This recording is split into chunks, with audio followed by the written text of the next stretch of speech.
Hello guys, उम्मीद करता हूँ आप सब अच्छे होंगे और अपने अपनी लाइफ्स में अच्छा कर रहे होंगे। तो भाई जो भी न्यू स्टूडेंट यहाँ पे आने वाले हैं या जो भी यूके आने का प्लान करने वाले हैं, तो भाई उनके लिए ये वीडियो बहुत ही इन्फॉर्मेटिव होने वाली है। इसलिए इस वीडियो को एंड तक देखें। और जिन्होंने भी इस चैनल को अब तक सब्सक्राइब नहीं किया, प्लीज़ सब्सक्राइब दिस चैनल, क्योंकि मैं यहाँ पे इन्फॉर्मेटिव वीडियो बनाता रहता हूँ।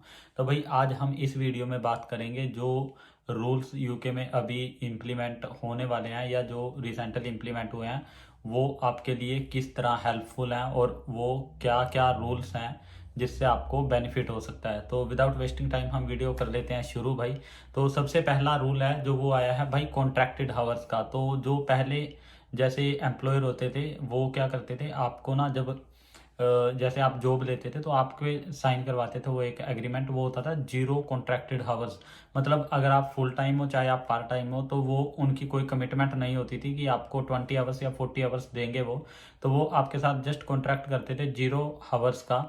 और जब उनके पास जितने हावर्स अवेलेबल होते थे, जैसे अगर आपके पास 40 आवर्स अवेलेबल हैं फुल टाइम के लिए, बट उन्होंने जीरो आवर्स कॉन्ट्रैक्ट कर रखा है, तो हो सकता था वो आपको 30 दे दें, 25 दे दें, 20 दे दें।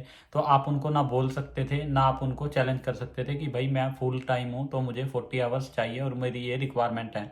बट रिसेंटली टाइम में इस इशू की वजह से भाई बहुत प्रॉब्लम्स आई, मैक्सिमम केयर वर्कर को आई, क्योंकि उनके साथ जीरो आवर्स कॉन्ट्रैक्ट होता था तो बाद में उनको काम नहीं दिया जाता। तो बहुत सारे लोगों की इस चक्कर में स्पॉन्सरशिप्स भी गई हैं। तो अब गवर्नमेंट ने उसको रिव्यू करके चेंज करने का डिसीजन लिया है। तो अब आपको प्रॉपर कॉन्ट्रैक्ट मिलेगा। जैसे आप अगर आपको कोई पार्ट टाइम हायर कर रहा है तो आपको उनको 20 आवर्स का कॉन्ट्रैक्ट देना पड़ेगा।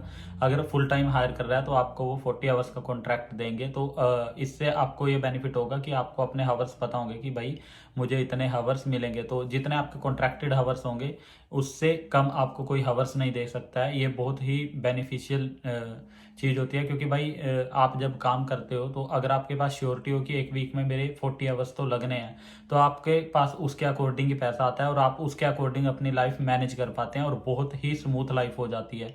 अगर आपके हावर्स ही डिसाइड ना हो और आपकी जॉब फ्लक्चुएट होती रहे तो भाई बहुत ज़्यादा डिफिकल्टी आती है यहाँ पे मैनेज करने में, क्योंकि यहाँ पे जो आपका रेंट हो गया ये वो बहुत सारे जो खर्चे हैं वो फिक्स्ड होते हैं। तो जब आपकी जॉब फ्लक्चुएट करती है तो आपकी जो लाइफ है वो सर्वाइवल डिफिकल्ट हो जाता है यहाँ पे। तो भाई सेकंड चीज़ है जो सेकंड न्यूज़ आई थी, वो है आपके स्टूडेंट जो भी है वो डिपेंडेंट नहीं लेके आ सकता। अब जैसा कि आपको पता ही होगा रिसेंटली टाइम में बहुत सारी वीडियोस इसके बारे में बनी है। तो अगर आप किसी रिसर्च प्रोग्राम में या पीएचडी प्रोग्राम में आ रहे हैं तो ही आप अपना डिपेंडेंट लेके यूके में आ सकते हैं, अदरवाइज आप यूके में डिपेंडेंट लेके नहीं आ सकते हैं, क्योंकि इन्होंने अब डिपेंडेंट को लाना बंद कर दिया है ओवर इमिग्रेशन की वजह से। तो वैसे ये बेनिफिट होने वाला है उन लोगों के लिए जो यहाँ पे सिंगल आते हैं, क्योंकि यार जब डिपेंडेंट कोई आता है तो मैक्सिमम जो एम्प्लॉयर हैं वो डिपेंडेंट को ही हायर करते हैं एज कम्पेयर टू स्टूडेंट, क्योंकि उनको लगता है कि भाई फुल टाइम बंदा अवेलेबल है तो ये हमारे ज़्यादा काम का है। पार्ट टाइम जो बच्चे होते हैं उनको अपनी स्टडी भी करनी पड़ती है तो वो फिक्स अवेलेबिलिटी नहीं दे पाते, अपनी यूनिवर्सिटी के अकॉर्डिंग उनको कई बार चेंज भी करना पड़ता है।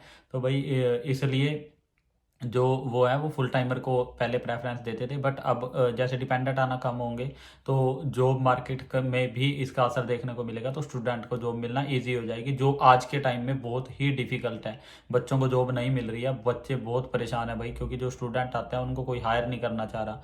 और फिर आपको पता ही है अगर जॉब नहीं होगी तो भाई और चीज़ें मैनेज करना बहुत डिफिकल्ट हो जाता है। और ऑब्वियसली स्टूडेंट के ऊपर तो टेंशन ही इतनी होती है, आपको यूनिवर्सिटी का, असाइनमेंट का और आपके बहुत अलग अलग तरह के और खर्चे हो जाते हैं यहाँ पे।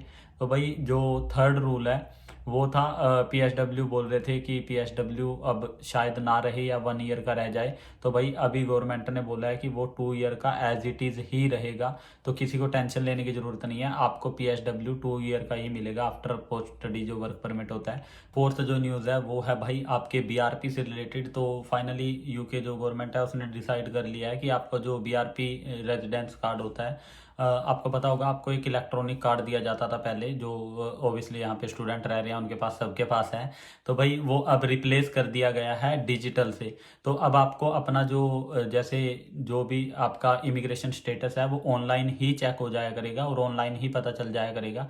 तो इन्होंने जो फिजिकल कार्ड है उसको रिप्लेस कर दिया डिजिटल से। तो अब आपकी डिजिटल ही प्रेजेंस काउंट होगी। अब जैसे दिसंबर में जो बीआरपी कार्ड है वो एक्सपायर हो जाएंगे, क्योंकि यार मुझे ना रिसेंटली बहुत सारे जो स्टूडेंट नए आए थे उनके मैसेज भी आए कि यार हमारा जो बीआरपी है वो दिसंबर तक ही वैलिड आया है हमारे पास, हम क्या करें, गलत आ गया है क्या बीआरपी। तो भाई दिसंबर तक ही बीआरपी रहने वाला है, उसके बाद वो डिजिटल हो जाएगा। तो आपके लिए बहुत इजी हो जाता है यार, जब डिजिटल होता है तो आपके फ़ोन में सब कुछ रहता है। आपको अगर कहीं कोई प्रॉब्लम भी आती है तो आप ऑनलाइन किसी को भी प्रूव कर सकते हैं अपना इमिग्रेशन स्टेटस। तो भाई ये कुछ चेंजेस थे जो रिसेंट टाइम में हुए हैं, और आगे आने वाले टाइम में जो भी चेंजेस होंगे उनके बारे में भी हम वीडियो में डिस्कस कर लेंगे। तो जिन्होंने भी अब तक चैनल को सब्सक्राइब नहीं किया है वो इस चैनल को सब्सक्राइब कर लीजिए, और इन्फॉर्मेटिव वीडियो के लिए बने रहिए इस चैनल पे। Thanks for watching.